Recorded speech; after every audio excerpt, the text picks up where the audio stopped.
পর্যন্ত 24 ঘন্টা হয়নি।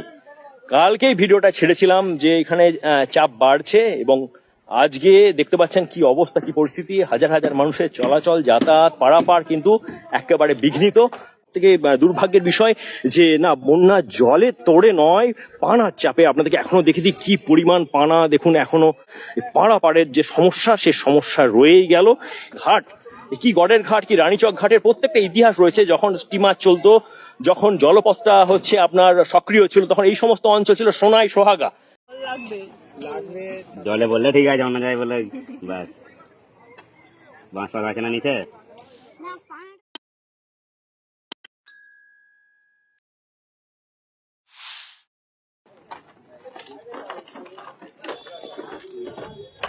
আশঙ্কা সত্যি হলো।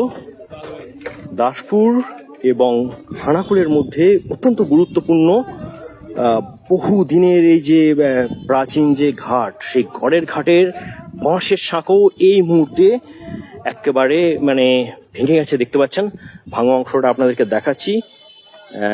কিছুটা অংশ চলে গেছে, রূপনারায়ণ দিয়ে বয়ে চলে গেছে, আর কিছুটা অংশ এখন ঠেকে আছে। দেখতে পাচ্ছেন কি পরিস্থিতি, অবস্থা। তো গ্রাউন্ড জিরো থেকে বন্ধুরা জুড়ে গেলাম আপনাদের প্রিয় চ্যানেল ভাষাপোলেতে এবং স্মাউদ ইউটিউব চ্যানেলে। আর এখানকার থেকে যেটা প্রথমেই আপনাদেরকে খুব গুরুত্বপূর্ণ তথ্য দেব, যে আমাকে অনেকেই দেখছি মেসেজ এই মুহূর্তে করেছেন যে খেয়া পারাপারটা চালু হয়েছে কিনা। আর যেহেতু ভাষাপোল এই চ্যানেলটাই হয়েছে আঞ্চলিক উন্নয়ন নিয়ে, এবং আপনাদের পাশে থাকতে পারি বলেই বিপদে আপদে আপনারা এত ভালোবাসেন। আর দেখিয়ে দিচ্ছি, দেখতে পাচ্ছেন তৈরি হচ্ছে, গোছানোর কাজটা চলছে। নৌকা, ওই যে বড় নৌকা, খোল থেকে জল ফেলা হচ্ছে। দীর্ঘদিন যেহেতু এগুলোকে ব্যবহার করা হয়নি, তো একটু সময় দিতে হবে আপনাদেরকে। হয়তো আর 1 ঘন্টা লাগবে নাকি আপনার, আর 1 ঘন্টার মধ্যে মোটামুটি ভাবে নৌকো কিন্তু রেডি হয়ে যাবে, খেয়া পারাপারটা চালু হয়ে যাবে এবং হাজার হাজার মানুষ ঘন্টায় ঘন্টায় এই এই এই সাঁকোটা দিয়ে কিন্তু পারাপার হয়। পশ্চিম মেদিনীপুরের দাসপুর ঘাটালের বিস্তীর্ণ অঞ্চলের মানুষ এপার থেকে ওপার মানে খানাকুল যান, আবার খানাকুল আরামবাগের বিস্তীর্ণ মানুষ এপারে আসেন পশ্চিম মেদিনীপুর। আর আমাদের খানাকুল আরামবাগের মানুষের যাতায়াতের এই খুব গুরুত্বপূর্ণ সাঁকো এই মুহূর্তে সব থেকে দুর্ভাগ্যের বিষয় যে না, বন্যা জলে তোড়ে নয়, পানার চাপে। আপনাদেরকে এখনো দেখে দিই কি পরিমাণ পানা। দেখুন, এখনো বা মানে এটাকে বলা হয় ডাউন স্ট্রিমে ভেসে যাচ্ছে। আপনার এর পরেই যে খেয়াঘাটটি রয়েছে সেটা কৈজুরি খেয়াঘাট, তার উপরও চাপ বাড়ছে, তার উপরও কিন্তু চাপ বাড়ছে। এই ইনফরমেশনটাও দিলাম। আর আগে রয়েছে আমাদের বন্দর হরিশপুর খেয়াঘাট, তবে সেই খেয়াঘাট এখনো পর্যন্ত টিকে আছে, কোনো আপাতত মানে সেভাবে অসুবিধার মানে খবর পাইনি, সমস্যার খবর পাইনি। কিন্তু যেটা কাল এখনো 24 ঘন্টা কাটেনি, আমি এপাশ দিয়েই কাল সন্ধ্যার সময় পেরিয়ে গেছি, ওপাশে গেছিলাম খানাকুলের আঞ্চলিক উন্নয়নে বেশ কয়েকটা দেখতে। তার মধ্যে ছিল হচ্ছে ভিডিওটা যেটা করা রয়েছে, গতকালই রাত্রে ছেড়েছিলাম খানাকুলের আমাদের পাশেই গড়ের ঘাট বাস স্ট্যান্ড নিয়ে। তারপরে আপনার গেছিলাম আমাদের শশাখালীর, সেখানেতে সুলিশ গেট দেখতে। ফেরার সময় 5টার দিকে ফিরি এবং তখন কিন্তু অক্ষত ছিল, এবং তারপর 12-14 ঘন্টার মধ্যে এই হচ্ছে অবস্থা, পরিস্থিতি সৃষ্টি হয়। একদম পানার চাপে ভেঙে গেল গড়ের ঘাট সাঁকো, এবং তার ফল যেটা যে দুর্ভোগে পড়তে চলেছে দুপাড়ের মানুষের। যে প্রতি বছর এই বর্ষাকালে যে নিত্য যে যন্ত্রণার সম্মুখীন হন, পাড়াপাড়ের যে সমস্যা, সে সমস্যা রয়েই গেল। এবং ব্রিজটা কোথাকার দাদা, এটা আপনার হচ্ছে গড়ের ঘাটের হচ্ছে সাঁকো, গড়ের ঘাট সাঁকো খুব সুন্দরভাবে তৈরি করা হয়েছিল, কিন্তু আলটিমেটলি এখন সেভাবে বন্যার জল আসেনি। হ্যাঁ, হালকা জল পড়েছে, ওপরের জল হালকা পড়েছে, প্রচুর পানা আসছে। সেই পানার চাপেতে কিন্তু ভাসিয়ে নিয়ে গেল বেশ কিছুটা অংশ। এই মুহূর্তে আপনারা দেখতে পাচ্ছেন বেশ কিছু কমেন্টসও আসছে, কমেন্টসগুলো নিয়ে নিচ্ছি। তো এই হচ্ছে গ্রাউন্ড রিয়েলিটি, একদম গ্রাউন্ড জিরো থেকে আপনারা ভাষাপোলে দেখছেন। একটু আমাদেরকে এগিয়ে দেওয়ার জন্য অবশ্যই সাপোর্ট করার জন্য চ্যানেলটাকে সাবস্ক্রাইব করবেন। আর আমি ঘুরিয়ে দিই, তো এক ধরনের সোশ্যাল ওয়ার্ক বলতে পারেন, এক ধরনের নেশা বলতে পারেন বন্ধুরা।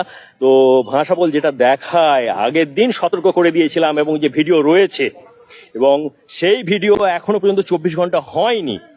কালকেই ভিডিওটা ছেড়েছিলাম যে এখানে চাপ বাড়ছে, এবং আজকে দেখতে পাচ্ছেন কি অবস্থা, কি পরিস্থিতি। হাজার হাজার মানুষের চলাচল, যাতায়াত, পারাপার কিন্তু একেবারে বিঘ্নিত।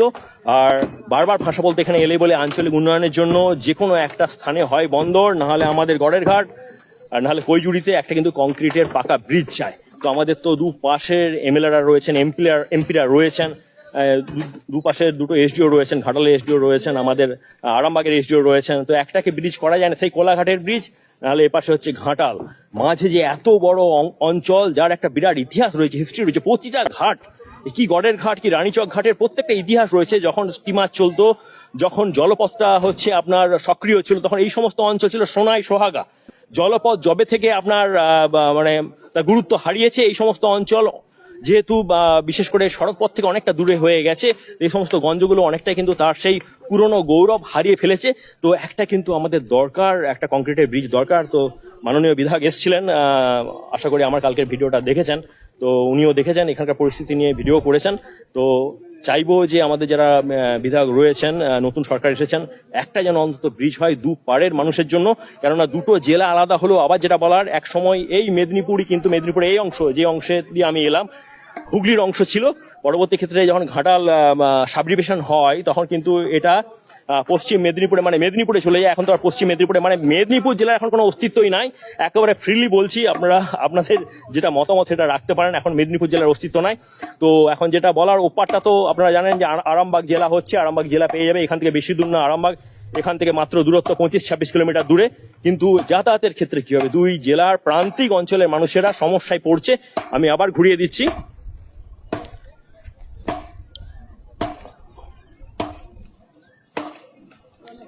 আর যাবো না, এখানটা বসতে আরম্ভ করেছে। আর তার মধ্যেই আবার দেখিয়ে দিই, যারা এই মাত্র জুড়লেন তাদের উদ্দেশ্যে বলছি, মুসা ফুসা দাদাদেরকে দেখতে পাচ্ছি, খুব পরিচিত আমার।